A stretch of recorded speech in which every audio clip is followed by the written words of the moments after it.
Why does it get worse with age? Memory? And what is the real cause of sclerosis, dementia, and Alzheimer's disease? Watch this video until the end, and you will find out what you need to do so that your brain cells don't die, so that you have a clear memory up to 100 years and beyond, and all this without taking any medication. Let's get started. We all know that memory is essential for storing, remembering, and reproducing information. Of course, this is very easy to check. For example, you see a marker in my hand right now and you don't clearly know what it is. You don't need to gain new experience.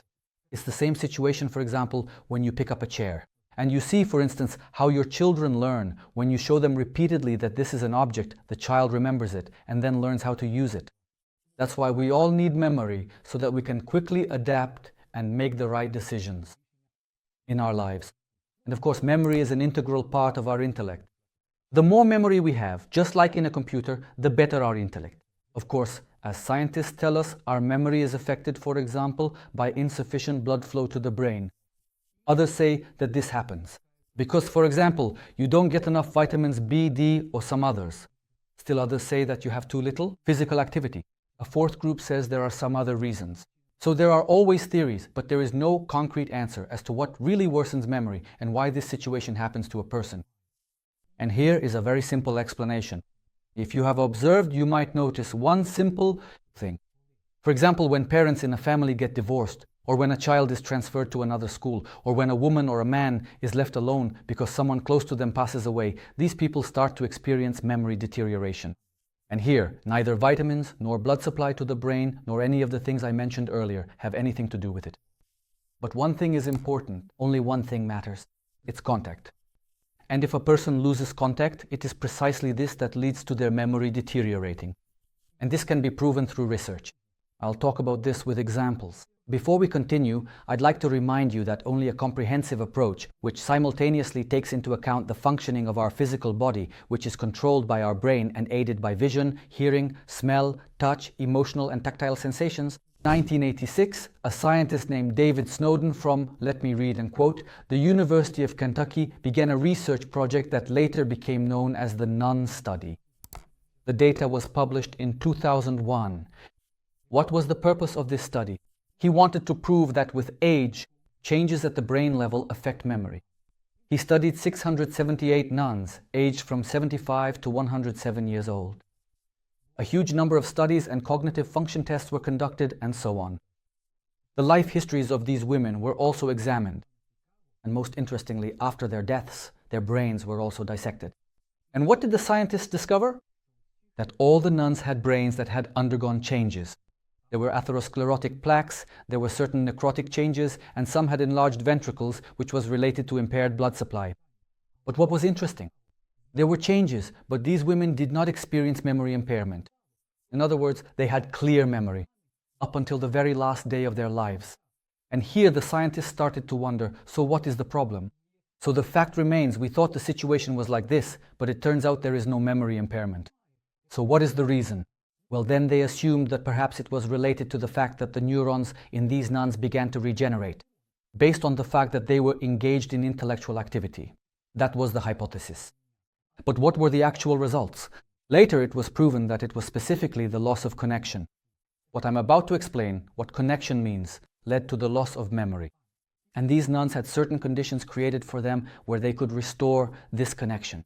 In other words, they were able to properly cope with the loss of this connection. What does loss of connection mean? For example, it's when a loved one passes away. Or for example, it's when a husband leaves, say, far away somewhere and doesn't come back. Or for instance, when children grow up and move away. Or for example, when parents get divorced and the child doesn't know whom to choose, whom to stay with. He can't be with his father, for example, because he stays with his mother. Or, for instance, the child transfers to another school. Or, for example, the father is constantly scolding this child, yelling at them, and the child no longer wants to have contact with him. Or, for example, a person has changed their place of residence. Or, for example, someone was taken from the place, say the village, where they grew up, where everything was comfortable, where they knew everything, and the children were moved to the city. And in this city there is nothing familiar. There is no apple tree there, there is no road there, everything is foreign to me.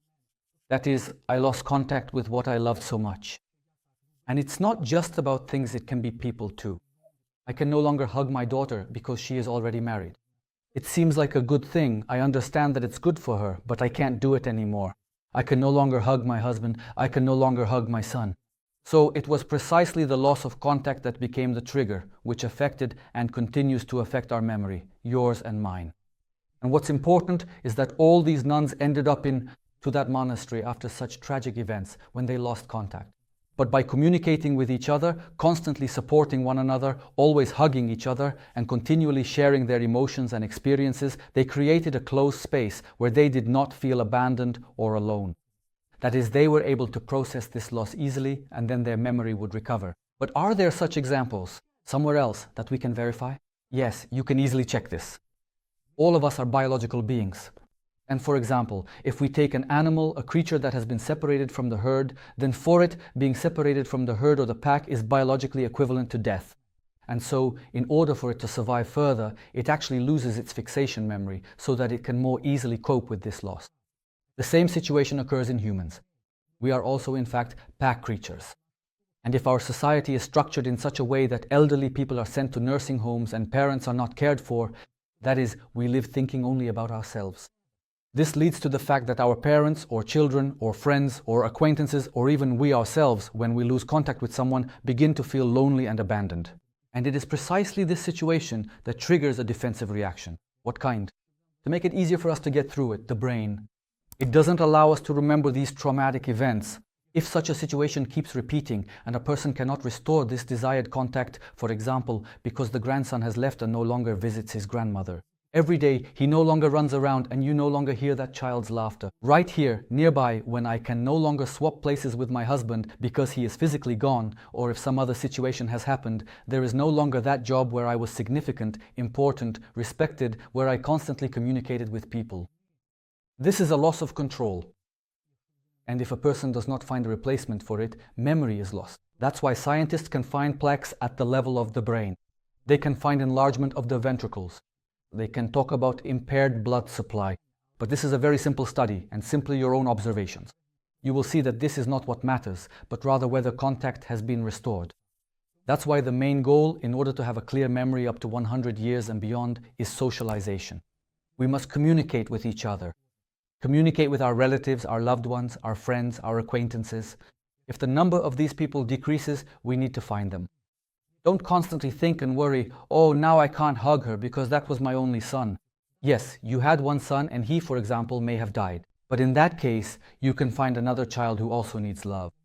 That is love, help, the object. Hugging each other leads to this reflex working very quickly. At the brain level, it switches off. And once the reflex stops working, your memory is fully restored.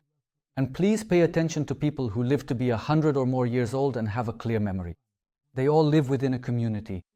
And these studies, the latest, were published in 2023 everywhere. There were long livers. The main and key point was that they lived together, that they were cared for by loved ones, neighbors, relatives, and so on. They were never abandoned, meaning they never felt left behind. So, if your memory has already worsened, what should you do to restore it? And the first recommendation is to communicate. You can talk to your neighbors, or just to people on the street. You can call your relatives, loved ones, or acquaintances. That is, it is very important that you spend at least 1 hour during the day talking, asking them what's new, telling them your news. In other words, there should be social contact. It is also very important to have physical contact. For example, if you meet your friend or companion, you can hug them or hold hands with each other. So contact is important. In today's circumstances, when we are living through war, many people lose this contact. A father, a son, a daughter, a mother, an entire family can perish. And for example, only one important contact may remain. So hug each other, communicate with each other, talk to each other, live together, help one another. And then your memory will be excellent, even at 100 years old and beyond. Until we meet again. Only by thinking can a person be healthy in the modern world.